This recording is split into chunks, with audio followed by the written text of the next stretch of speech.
Welcome to the Pandemic FinUp Happy Hour. This is what I do every Sunday. So if you're watching on Sunday or later on during the week, whether you're creeping on Facebook while I'm currently live, or if you watch this later on the YouTube channel, thank you. Today is National Ice Cream Day. So I figured, why not make some ice cream-based cocktails and celebrate? I love food holidays, mainly because I love to eat. I'm also a chef as well as a bartender. But I love when it's something that can be tied into like an entire theme. So when I was thinking about ice cream and cocktails and different things that go involved in the world of ice cream, I was trying to decide what particular ice cream formats are my favorite. And I think I've never really sat down to think about that. I'm not a big ice cream cone person. I usually do my scoops in a cup, mainly because I have really sensitive teeth to temperature. So eventually in a cone, you feel the desire to bite into it, and it's never a fun experience for me. But I like all of the cold treats. I like sorbets, I like ice creams, I like snow cones, I like granitas, I like them all. So I figured today we would do a milkshake, we do an adult version of a root beer float, and then we do one of my favorite cocktails slash, well, not cocktails, one of my favorite ice cream beverages. It's called an affogato, which is where in Italy they take an espresso and pour it over ice cream. And it's one of those things that works for all seasons because it's both hot and cold. And me being me, I love coffee and I love hot coffee, even in the summer. So it's kind of a really cool way to do coffee, keep it warm, but still enjoy an iced version. So we're doing so many things and I'm hoping this all works out. I have a whole bunch of wires hooked up here beneath me, guys. But we're gonna go ahead and start with prepping for the affogato because I have to make coffee. So what we're gonna do, I have a little hot plate over here where you guys can't see in my little realm. I keep some of my ingredients down here and apparently today my hot plate. But this is a mocha pot. If you've never seen one before, they unscrew in the middle and they're known for being the original espresso machine because it creates pressure without having like the entire huge thing. So the way these work, in case you are new, there's a reservoir on the bottom that you put water in. And then this little tray goes inside. And I've already ground up my coffee to the espresso fine grind. And I'm actually using a local coffee today called Two Hats Coffee. I'm plugging it for two reasons. One, because it's good. Second, because it's made by my family. And I know it sounds like it should go in the other order, but if you ever meet my family, they'll tell you that if they make products that I don't think are up to snuff, I'm not going to tell anybody about them because I love my family, but I also take my career or my reputation rather seriously. I don't ever want to be known for endorsing something that I don't think is absolutely amazing. So that being said, this coffee is great, but they are bringing it in from Costa Rica. Half of my family is Costa Rican. My mother married a Costa Rican man. And then they roast it in their backyard in this tiny town in backwoods Northeast Texas, which has like 323 people. So it is a really cool little project they have going. They've learned a lot. I'm really proud of my parents. And the product is phenomenal, but it's also just kind of really neat that they do this in their backyard and then they bring this spectacular coffee available to people. So if you're in the Texas area and would like some, hit me up. Also, just kind of pay attention to my socials. There'll be some interesting things happening with that coffee brand that I'll be helping them out with later. Maybe some competitions, maybe some ways to like score some swag. But so once you have your coffee in your mocha pot, you screw it back together. And I'm going to see, I don't know if you'll be able to see this, maybe. Oh, yes, I love my new setup, guys. You guys can see so much more. But this here is where the water is going to come out and basically percolate. So it'll end up being in the top part once the water goes through the coffee beans, comes up, and then sits in that top section. So I'm going to go ahead and turn on my plate. And fun fact, I actually had someone reach out to me the other day asking about coffee machines and what style to buy because they were very interested in getting a mocha pot. Now, if you get a mocha pot, usually you purchase them based on how many cups of coffee they make, very similar to when you buy a drip pot. You'll get an 8-cup pot or a 12-cup pot. However, when you're dealing with a mocha pot, when it says how many cups it makes, it's referring to how many espresso shots. So like this is a 2-cup espresso or a 2-cup mocha pot, which means it makes 2 shots of espresso. So if you wanted a regular cup of coffee the way a drip pot makes it, you would then add some hot water to those espresso shots, making them into an Americano or a black coffee. So just kind of know that, because I have had 1 or 2 people purchase them after talking to me, and then they serve themselves the entire thing, not realizing that it's espresso, not drip coffee, totally different volumes. So while that's over there brewing, let's make another cocktail. So I'm gonna go ahead and make something I'm calling Cali Summer, and it's spelled with a K. So Cali comes from Calimocho. You may or may not remember, I think I've done one before on this class, or on this channel. And a Calimocho is a really traditional summer style beverage that they drink in Spain. And they take wine and they cut it with some kind of carbonated mixer. So if it's red wine, they cut it with Coke. And then if it's white wine, they cut it with something that they just call soda, which is not the same as, say, Sprite, because it's got that like lemon lime flavoring. Their soda is basically just like a sweetened club soda, or at least that's as close as you can get with what we can get on our American or US market. So if you happen to have access, though, to a Asian grocery store, there is a soda made in Japan called Ramune sodas. They have a little marble that seals them. They're really cool. I've also used them before on this channel. And those are about as close as you can get to the one that they use in Spain to cut white wine. And usually the ratio is 50-50. And I know this sounds absolutely bananas. Every time I tell people about this, they think it's crazy. But what ends up happening is the bubbles make the wine really refreshing. The fact that you're cutting it with a carbonated beverage does make it a little bit longer of a drink to where you can kind of sip it all day. This is how they drink. And then if you choose the right carbonated mixer, it can add a really nice flavor profile to the wine. So that being said, I took the Calimocho, which is from the Barcelona area, and created a root beer float, because I was like, okay, it's got Coke in it, which is almost like root beer, and then it's got wine, so now it's boozy, and then why not just add some ice cream to that and make it into basically a root beer float. So it's called Cali Summer, and I'm choosing to use, let's see, I'm gonna throw my ice cream, guys.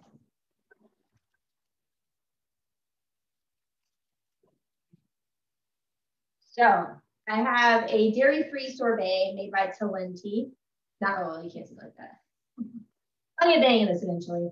But again, I'm not sponsored by any brands. I just like people to know exactly what I'm using. That way, if you try to make it at home, you can have the exact same flavor profile. If you can't find what I have, let me know. I'll tell you what a good substitute would be. But I love this ice cream. And I actually, about 3 or 4 summers ago, decided that I really wanted red wine. And red wine in the summer sometimes can be a little much. So I was like, oh, well, maybe I don't put ice in it. I don't want to like melt it down or dilute it. So I was like, oh, what if I just put a scoop of this sorbet in there? And it was so tasty. The raspberries started mixing in with the red wine, and it just got, it was so delicious. It was like a really cool adult slushie. So I guess I took that idea, mixed in the Calimocho idea, and then we have this cocktail called the Cali Summer. So you can have as many scoops as you want. I'm gonna just do 4. This is a really small ice cream scoop, guys, just so you know. I picked this particular size because it fits inside most of my glassware, but you could use a regular one, you could just use a coffee spoon. Which I have 4 small scoops. It's not the size of a golf ball. I would say that's not the size. So I have my scoops of raspberry sorbet. Got that in there. And then I'm gonna go ahead and add the red wine. Traditionally for Calimocho, you wanna use a drier red wine. Traditionally Spanish, they are in Spain. So I wanna say this one was a Malbec that I had downstairs.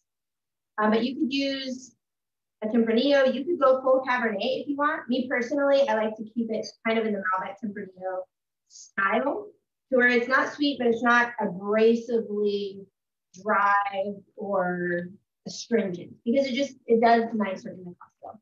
And while traditionally they use Coke, I am from Texas, if you haven't noticed that by now. Out of all the times I mention it on this channel. I love Dr. Pepper. I love Dr. Pepper.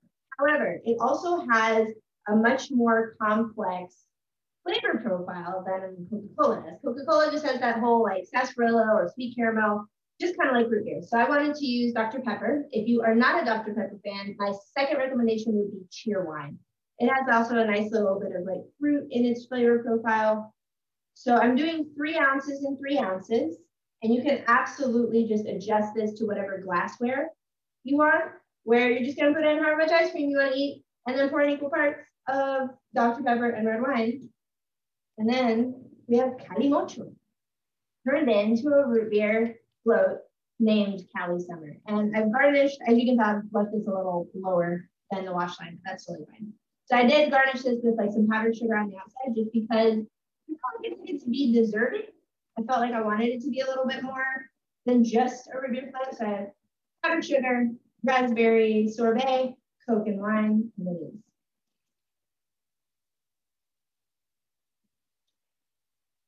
It's upsetting how good that is, guys. I know it sounds crazy, but please mix your red wine and Coke and then think of me and tell me that I was right. Oh, okay. I can hear the coffee. I don't know if you guys can. That coffee is steam. And you can't, I know like Willy Wonka let us down and smell-o-vision never became a thing, but hopefully that steam makes you think of like fresh brewed coffee. It smells so good. So to make this affogato, I wanted to create a flavor profile that would be a little more complex, but also still kind of light and accessible. But I also wanted to challenge myself and use something I don't use a lot, which is scotch.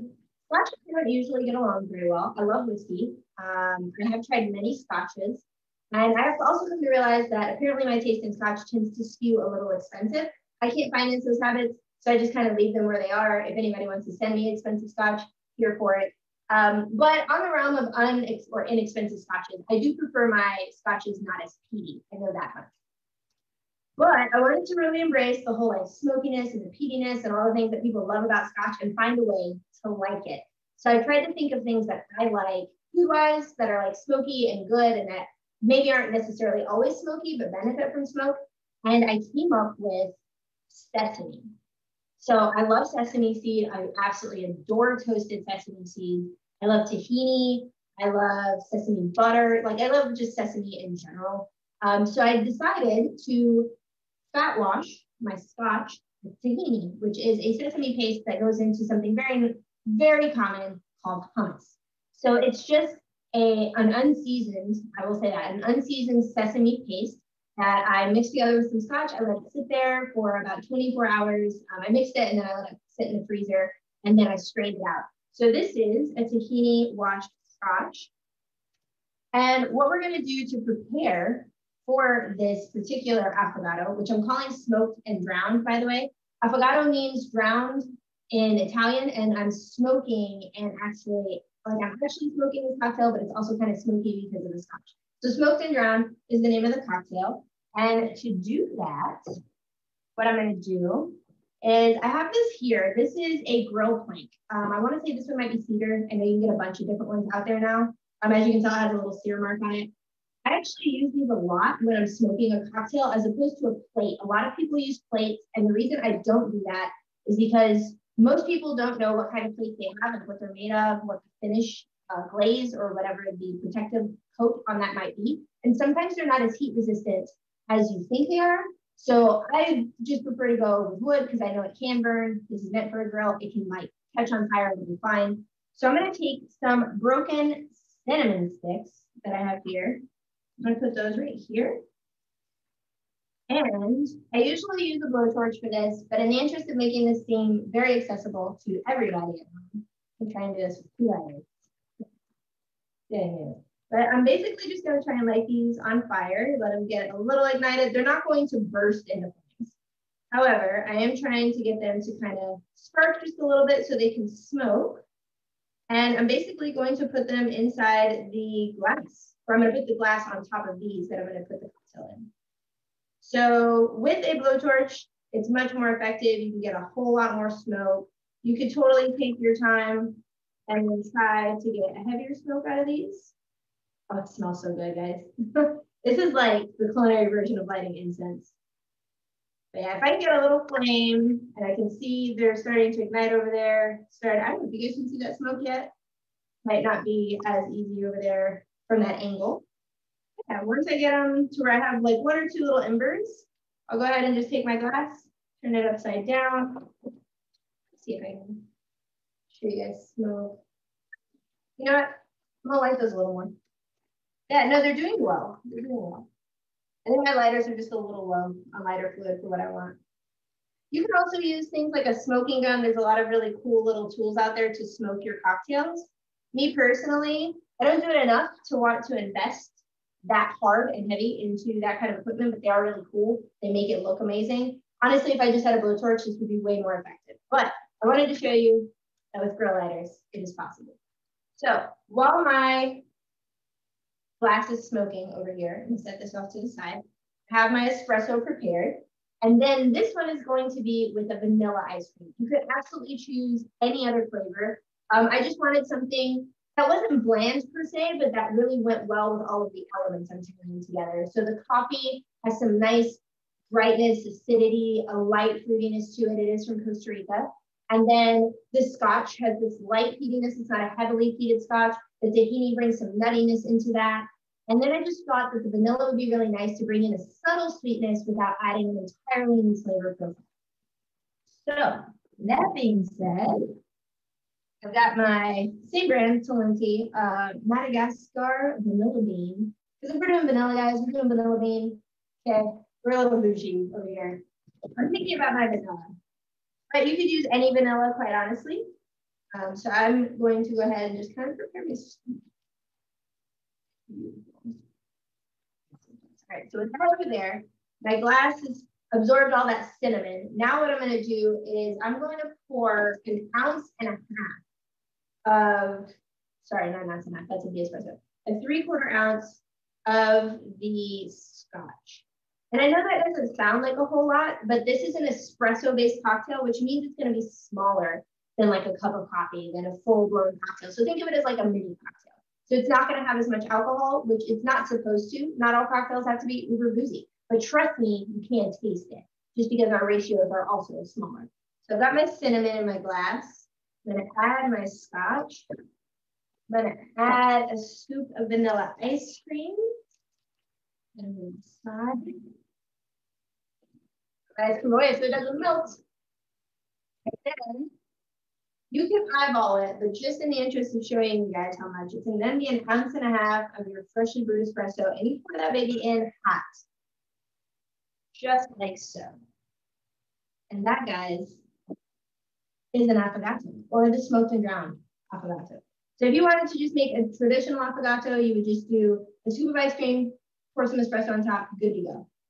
You can choose to serve this with a stir. I'm going to end up serving this with a cinnamon stick.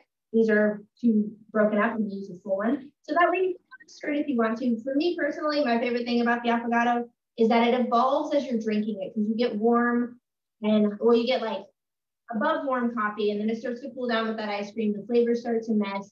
And then at the end of every affogato, you get just this tiny little nugget of ice cream that's just like the sweet treat at the end. But with this, you also have that complexity of the nuttiness of the tahini washed scotch.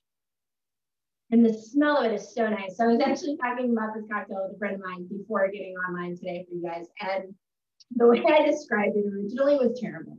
So we decided that the best way to describe this cocktail is if Sam Elliott had been like around and is buff, and he gives you a really nice consensual hug. That's what this kind of reminds me of, because a lot of people say that scotch reminds them of like old men and cigars. To me, it's not that forward. I do think that nuttiness from the tahini is kind of mellowing that out.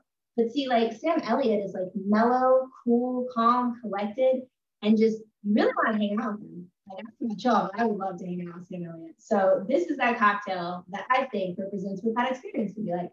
And that's the only way I can explain it, unless you try them. Now, I will say, if you're not into black coffee, this cocktail, you could absolutely add a sweetener, because it is very much black coffee, and then that vanilla comes in really subtle in the back. This is not a sweet cocktail. This definitely skews more savory or bitter, but not necessarily one or the other. Just think of like a really nice cup of black coffee. Just amp. So that, guys, is the affogato. And I am trying to move rather quickly, mainly because I don't want any of my ice cream smell on camera. It can melt later. That's totally fine. But I figured we couldn't do ice cream cocktails without a milkshake. And what can make a milkshake than with alcohol? Alcoholic milkshakes are actually really hard to make sometimes. People try to amp up that booze really hard, and then you're dealing with a dairy product if you're doing a traditional ice cream. and it ends up curdling, or it doesn't end up coming together, or ends up too liquid because the alcohol content makes everything melt super fast. So me personally, I don't mind kind of a like more liquidy milkshake. They don't have to be uber thick for me. If it's a classic one, I like them thicker. If they're boozy, it's okay if they're a little bit thinner. But I thought I'd share with you guys the one that I've created. So this one is called Cherry on Top. And I'm using my new immersion blender that I'm so excited about, guys. I'm so excited. I've been wanting an immersion blender for like ever. And I don't know why I haven't gotten one until now. It's like a $30 purchase and it's magic. I love this thing. I just got a really big industrial one that I don't anymore. And this is all I need. But I wanted you guys to know you can make this with an immersion blender. You can make it in your blender. You can make it in a food processor. If you have one of those like bullet things, that will work too. If you have a really cool old school vintage little like milkshake machine, the little blenders with just the wand, that'd be perfect. Just as long as you got something that'll blend it together, it's gonna work. So what we're gonna do is we are going to take an ounce of aged tequila. And this is just for my benefit. I think it makes it taste a little bit more boozy and therefore more interesting. The flavor profile will be a little bit cleaner if you use a silver tequila, but please feel free to do so if that's more of your preference. So adding 1 ounce of tequila. And this one is a Reposado, which tends to be the kind that I keep in my house. I just always double check. Sometimes I forget when I'm buying what I'm buying. And then I'm going to use 2.5 ounces of tequila rose strawberry cream. So if you've never had this before, it's super tasty. It's like a strawberry tequila version of Bailey's, if that's something you've had in the past. I find it to be really, really tasty. It's like strawberry milk for adults. It's just really good. So we're going to use 2.5 ounces of that. If you can't tell, strawberry is obviously one of the flavor profiles we're doing. So this milkshake's a little wild, guys. It's gonna be strawberry, gonna add some coconut, gonna add some vanilla, gonna add some cherry. We're gonna go all out. It's a milkshake. So our tequila's in there. Now we're gonna add our ice cream. So I'm gonna be using 2 ice creams. You can just choose one if that is your preference. But for me, I love coconut, but I don't want it to taste only like coconut. So I am going to be using quite a bit of coconut ice cream, but then I'm going to also cut it with a little bit of vanilla. So again, I'm going to be saying wild amounts of scoops, but just remember my scoops are super small. They're like golf ball size. So I'm going to try and do, I think, four scoops of coconut, and then 1 or 2 of vanilla. And this does end up on the thinner side, and that's okay. If you want it thicker, by all means, add more ice cream. It will change how much you can taste the booze though. Just putting that out there. All right. Do vanilla. Oh no, the bottom of the canister, guys. I may have tested a lot of these during the week and forgot to re-up, but look at that. All right. We got all our ice cream in there. And then to balance it out, I'm going to use 2 dashes of orange bitters, and we dash hard. We dash hard on this channel, guys. We dash with attention with 2. Perfect. And then we get to use new machines that make chefs like bartender Chandler very.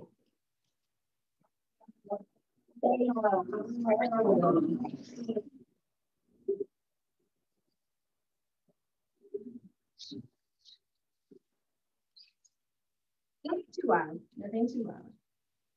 It'll handle stuff. And as you can see, it is kind of thin, but not in a bad way. It's still creamy.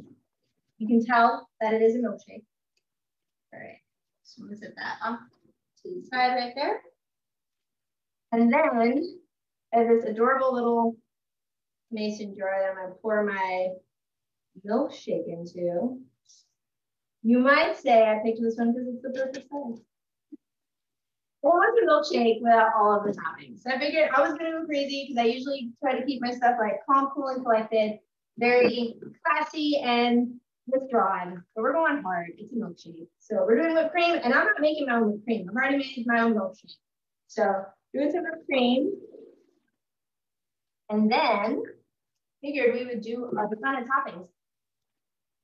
So I have some cacao nibs, mainly because I love chocolate, not because there's chocolate in there. Got some coconut flakes. that I'm gonna toast it myself. I'm gonna put a little bit of cherry grenadine. Now this is a syrup made with tart cherry juice that I put instructions for up on the Underground Cooking Club page earlier this week. And then, oh, orange zest. I don't know, it sounds really good to me. Also, I just think that just smells so nice. Got the orange bitters in there, bringing it home. All right. And then its namesake, cherry on top. And that, guys, is the cherry on top. And I would totally take a sip of this for the camera, but I'm realizing I forgot my straw. You know, I don't think, no. No, it's just gonna be whipped cream all over my face. I don't think there's a way. You gotta use the straw, okay? Professional recommendation, use the straw. Take my word for it, it's super tasty. If you don't believe me because I'm not sipping it now, believe me because my ice cream container is empty and I've made too many of these. I had to go get more bottles for the production today. But so good. Even just the whipped cream's good. You gotta be happy. But guys, those are my cocktails today. Thank you for joining me for National Ice Cream Day. I hope you are enjoying ice cream, and if it's not this way, your favorite way. But so thank you for joining into my class. And next week we'll be doing margaritas because I am in Texas. It is summer, and I can't let summer go by without doing an entire class on margaritas. But some really cool things coming up too for the following couple months. If you are unfamiliar, these classes stream every Sunday at 5 p.m. on the Underground Cooking Club Facebook page. They get uploaded to my YouTube channel, The Chef Approach Shoes, usually by Monday or Tuesday after the class once they've been kind of edited. And then all of the recipes go on the Pandemic Pinup Instagram account. I usually do one Monday, one Tuesday, one Wednesday, so you guys have a little bit of content throughout the week. I'm complete with pictures, recipes. Please feel free to reach out to me on any of the social media outlets that I'm on. And if you're just bored, need some new information, more recipes that I'm not doing here on the class, I do upload about 5 to 6 videos a week on TikTok, Monday to Saturday, also at Pandemic Pinup. And if you go over there and subscribe, I'll be doing something really cool just for my TikTok people, probably sometime in the next 2 weeks, mainly because I'm just surprised they support me. I love that they show up for my videos, and I kind of want to say thank you because I know a lot of the people on the Instagram account have reached out, and I've tried to show my gratitude that way. If you ever want to send me tips, I do have all the virtual abilities to accept money, and if not, it's totally free to be here. I just want to make your drinking life more fun and more beautiful and more tasty. And if you have any questions, you know where to find me. I'll see you all next Sunday. Bye.